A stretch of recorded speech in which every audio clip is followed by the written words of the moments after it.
ఓవైపు Iran ఓడరేవుల్ని America దిగ్బంధించడం, మరోవైపు Hormuz జలసంధిని Iran మూసివేయడంతో పశ్చిమాసియాలో ఉద్రిక్తతలు కొనసాగుతున్నాయి. ఈ క్రమంలోనే కీలక పరిణామం చోటు చేసుకుంది. హోర్ముజ్ జలసంధిలో చిక్కుకుపోయిన విదేశీ నౌకలను సురక్షితంగా తీసుకువచ్చేందుకు ప్రారంభించిన ప్రాజెక్టు ఫ్రీడమ్కు బ్రేక్ పడింది. ఇరాన్తో దౌత్య చర్చల్లో పురోగతి నేపథ్యంలో దీన్ని తాత్కాలికంగా నిలిపివేస్తున్నట్లు అమెరికా అధ్యక్షుడు ట్రంప్ ప్రకటించారు. పాకిస్తాన్, ఇతర దేశాల అభ్యర్థన మేరకు ఇరాన్పై సాధించిన విజయాన్ని దృష్టిలో పెట్టుకుని ఈ నిర్ణయం తీసుకున్నట్లు ట్రంప్ తెలిపారు. ఈ క్రమంలో ఇరాన్ ప్రతినిధులతో ఒక సంపూర్ణ తుది ఒప్పందం దిశగా కొనసాగుతున్న ప్రయత్నాల్లో పురోగతి సాధించామని ట్రంప్ తెలిపారు.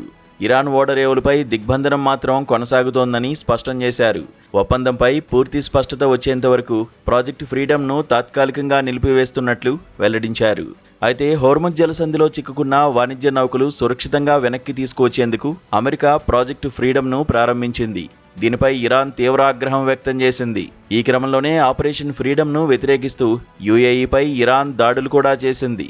దీంతో ట్రంప్ వెనక్కి తగ్గినట్లు కనిపిస్తోంది.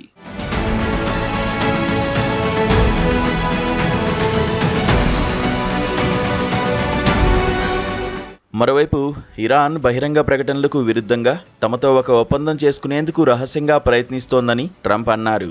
ఈ సందర్భంగా ఇరాన్ లొంగిపోవాలని ఆయన హెచ్చరించారు. తాము పూర్తి స్థాయిలో పోరాటానికి దిగితే వారు దాన్ని ఆపలేరని వార్నింగ్ ఇచ్చారు. అమెరికా, ఇజ్రాయెల్, ఇరాన్ యుద్ధం నేపథ్యంలో హోర్ముజ్ మీదుగా నౌకల రాకపోకలకు తీవ్ర అడ్డంకులు ఏర్పడ్డాయి. ఈ క్రమంలో విదేశీ నౌకలను జలసంధి నుంచి సురక్షితంగా గమ్యస్థానాలకు చేర్చే ఉద్దేశంతో ట్రంప్ ఇటీవల ఈ ప్రాజెక్టు ఫ్రీడమ్ను ప్రారంభించారు. దీన్ని మానవతా చర్యగా అభివర్ణించారు.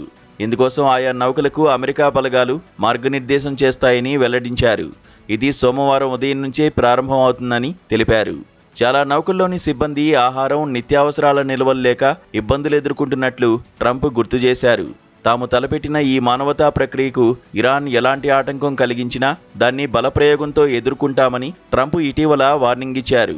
కాగా ఇది ప్రారంభమైన కొన్ని గంటలకే తాత్కాలికంగా నిలిపివేస్తున్నట్లు ట్రంప్ ప్రకటించడంతో సర్వత్రా చర్చనీయాంశంగా మారింది.